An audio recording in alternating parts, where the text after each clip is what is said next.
Thanks for coming. We'll go through champions quickly. You got wide receivers Curtis Samuel playing at a very, very high level, doing everything well, blocking and obviously running and catching. Very, very talented player. Paris Campbell is also one of our most valuable players just because of his value in the special teams. I mean, he makes tackles on kickoff. He's one of the best gunners in the country. He's turning out to be he only had a couple kick return opportunities since we put him back there, but just got a lot of respect for Paris. And Terry McLaurin's also a program guy that it was great to see him score a touchdown and very valuable player for us. Marcus Ball played his best game as an Ohio State Buckeye, gave his best effort. He graded a champion. And offensive line, he had all five guys, looks like. All five guys graded out champions and did well, dominated the line of scrimmage. And player of the game, J.T. Barrett, obviously setting the record at a school such as Ohio State with so many great players that have traveled these hallways. And then the other player of the game is Mike Weber. 14 carries, 144 yards, and playing very hard and doing good things without the ball in his hands as well. On defense, you had a bunch of them, Jalen Hubbard and Taekwon at defensive end. You had Chris Worley, and then the back end, you had Garyon, Marshawn, Denzel, and Malik Hooker. Played very, very well. And we gave the player of the game to the entire defense to hold a team to 116 total yards.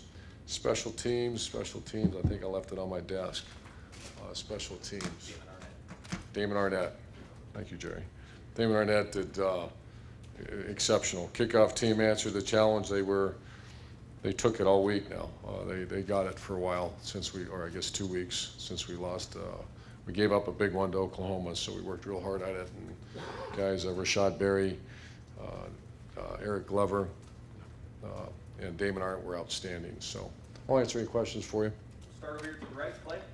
JT related the story, I think his first spring ball, and he overthrew a screen pass. It was miserable, he said, and you got all over him. That just stuck with him in terms of his evolution. Do you remember that comment by chance? So all the nice things we say to JT doesn't stick with him, just the bad things. I'll have a chat with JT about that. I thought you were going to say one of the great things. No, I'm just kidding you. I do not remember that. I do remember, and it's well documented, that there's so much trust. He's the first quarterback we've signed that I've never seen throw. Right. Think about that for a minute. I'm the first quarterback, and since I was a head coach, that I said I would never do that. But it was one of those years where guys were committing early, and I really, a lot of faith in. To say I trusted Tom, I didn't trust Tom because I didn't know Tom. But I had a lot of faith in him, and then Trent Dilfer really helped with that as well. Yeah, JT, and he struggled, but it wasn't fair. He was hurt. He missed most of his senior year with a bad knee, and but he's turned into a great player. One other quickie. I don't get that many reps in here. You went over 1 million followers on Twitter. When we sat down in the preseason, you said, "I want to lead the league and lead the nation in social media." I said that? Yeah, you did. You said, I never said that. I don't care about social media. yeah, you did.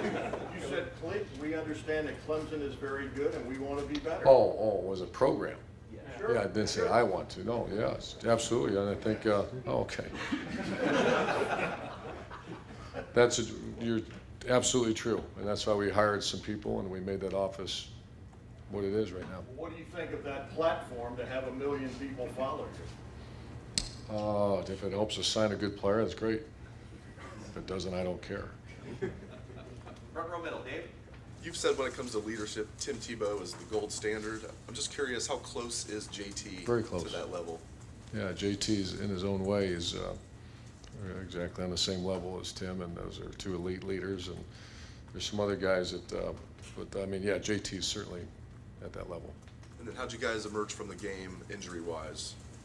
Oh, boy, let's see. I think we're pretty good. KJ Hill's getting close. Book, I'd put him at probable. Dante Booker.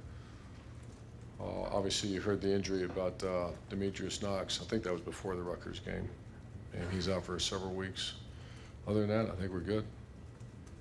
Second row, Ben.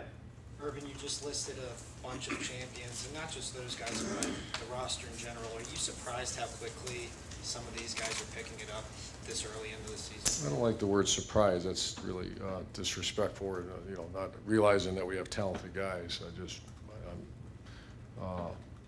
I think it's great.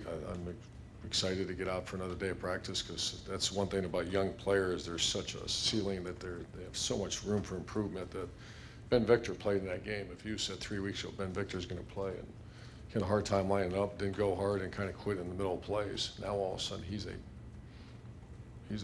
guy now. He's going to be a hell of a player here. So I just, once again, anytime, and that's not just this team, but the young players, you really enjoy coaching them, because once, as you say, the game slows down, you start to see some terrific players develop. I mean, is that recruiting at work that you guys can enter a season as the most inexperienced team in the country? That's part of it. There's 2 phases. One's recruiting, and then a group of 9 coaches and a strength coach that's second to none, that just grinds them and develops them and pushes them.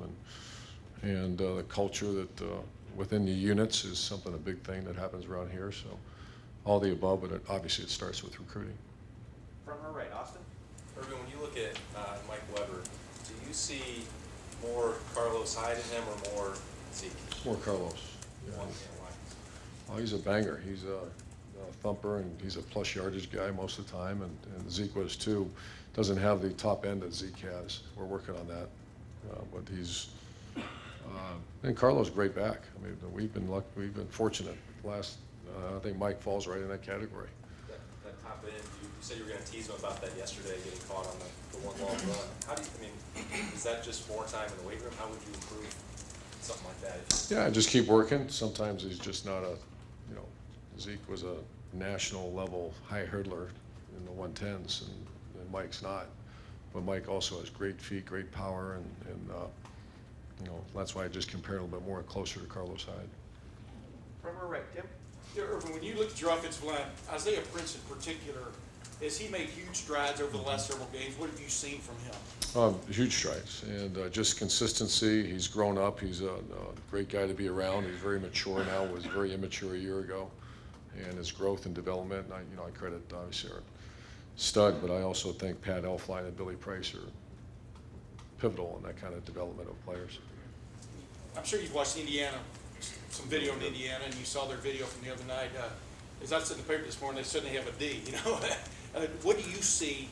What do you see when you watch them? Do you see an improved defense? What just jumps out at you about them? I see an outstanding team. We've had our journey. Our 5th year for 4 years in a row. I mean, it's been a swing as hard as you can, because that game's going to be. And this is by far their best team, and that's being very respectful of the other teams that we played against. I think they got an excellent coaching staff.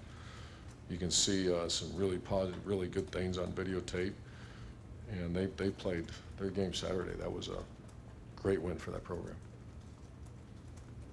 Front row right, Rob. Urban, speaking of Indiana, how closely do you pay attention to comparative scoring? I know you look at the game that week, but do you look around the country to see what other teams are doing and maybe what the score is and how that relates to maybe? Yeah, I learned that. Tom Herman was so good at that.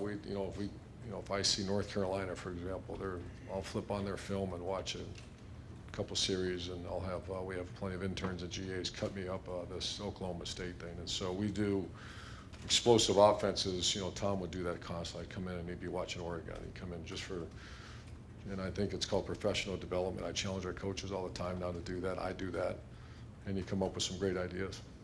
And back to Michael Weber real quick. I assume you had a talk with him, not to try to be Zeke. Maybe you didn't. How do you handle that when the guy's coming in? Well, the opposite. We, not so much, because we're such an emphasis here about the selfless play, and that Zeke had a reputation of being arguably the best tailback in a couple decades as far as blocking and things without the ball. So we actually want him to be a lot like Zeke and use that as examples quite often. You said he's working off the ball too, the other things. He's doing really well. Yeah, his protection is outstanding. His effort is really pleased what he's turned into. Third row left, Eric. I think this season you guys have scored a touchdown within the final 2 minutes of the first half in every single game. One of them was the pick six against Tulsa, but I think that's more than any time that you did last year, like more times. Is there anything that you're doing differently at that point? I think JT just managing the ball very well. We're keeping our guys fresh. You know, I think Coach Smith has got a nice little rotation of receivers. You know, you're playing guys 25, 30 plays, not 65. And just the wear and tear, usually that happens at the end of a half and the end of a game because you're just the logistics of the game or the timing of the game. So I think you're seeing fresher legs. We look very fast at the end of the first half now as opposed to if the guy's played 35 plays and he's kind of blown out right before halftime. Far left there, Lori. Coach, you guys were never under the radar this season, but with the success that your team has experienced so far, how different is your challenge psychologically with this team than it was at the beginning of the year? I was worried going into this past game. You know, we had a bye week and they had 2 weeks to hear about how they played well against Oklahoma. They were challenged pretty harshly by myself and our staff, and there's very good leaders on this team. So I told them I've tested them about 5 or 6 times already since, whether it be a day off at practice or during training camp or, you know, let them move out of the hotel day, or, you know, all kinds of little. I just test them a little bit to see if they answer the challenges, and they've done a very nice job. And that's a credit to, because normally 17-year-olds can't make those decisions because they don't know, but they follow the leadership of the team, and if leaders do the right thing, then normally you'll see the nice development of players. If your leaders in your team are idiots and that you have problems, then you got a problem. Far left there, Mitch. Last year, at times, early, it was hard to get everything clicking at the same time. There was some struggling. This year, it seems like you got the train rolling full speed early. What's the difference? I think anytime you have a very good defense and you know, you get that ball back quite often. You know, offensively, you know, Tulsa wasn't exactly a thing of beauty the first quarter and a half, but the defense hung around. You know, anytime you have great defense, that's just the way the game of football is. You have great defense, things are going to get usually rolling for you at some point, even if you struggle a little bit. And then the fact that you have, you know, JT Barrett running the show, it's pretty smooth. He's even when he makes a mistake, it's not a usually it's not an awful one, and we can rally right back up. But it starts with defense. Second row left, Ari. Urban, another Mike Weber question. I think that the beginning of his tenure here at Ohio State kind of got off to a rocky start with the way things, you know, went with Michigan and you know, the high-profile signing day stuff. I was wondering, obviously you guys got through that with Thomas Wilcher and everything pretty quickly, but when a player goes through something like that, how does that kind of impact their way they acclimate to the program? And was it a little bit more difficult with Mike, especially coming from the fact that he's from Detroit and the other school was Michigan? What do you remember about the process of him becoming more comfortable here at Ohio State after all that? I remember it was zero. It was like a day and a half and I was shocked when it all took place. And I called their high school coach. We had a very honest conversation. This is how it occurred. And we have some pretty good built-up bank with high school coaches that this is the way we operate. We don't do things that are going to disrupt young people. So, I mean, it was over. I think it carried on for a little bit, maybe here, but not. Mike was great. Mike came in the spring. Within a day or two, everything was done, and that had zero impact once he started showing up here and getting ready to go. Okay, one follow-up, unrelated. Robert Landers has seemed to be playing very well. You guys need somebody to step up on that interior defensive line, and from what we've seen, it seems like he's really made an impact for you. How has he been able to make an impact so quickly? Yeah, he's was very active in Saturday's game. Obviously, he's got a little size issue. You know, he's just a littler guy, but he's quick. He's twitched up, and Larry's really doing a good job with him. So he's certainly in the rotation. We do need to. Draymond needs to continue to improve. They're all young players in there, other than Mike Hill. So to answer your question, he's been really good, and we anticipate he'll continue to get better. Far right over here, Nick. When you look at the wide receiver rotation, have you been able to use them like you would like hockey lines, and you can mix and match them based on what you're seeing in the game and what you Yeah, I don't micromanage that too much. There's a couple guys in my mind that when we're ready to call a certain play, I'll want in there. But skill sets aren't that different, and it's nice to have a good, healthy dose of them. You said before, you want 35 snaps. Is that just about freshness, or about seeing that you have that many guys that you think should play? No, that's a great question. The way we play, it's a little bit like the corner position right now. We play zero man. I mean, you can call it quarters or whatever it is, but those corners are on an island. And basically what you do, you show up at practice every day, you tape your ankles and you run for 2.5 hours.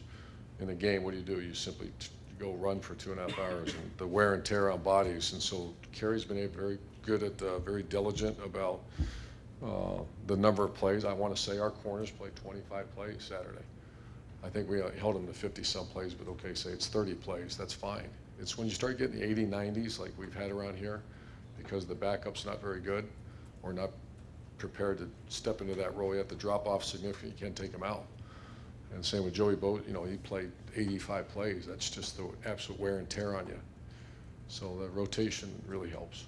And final questions, far left, Matt?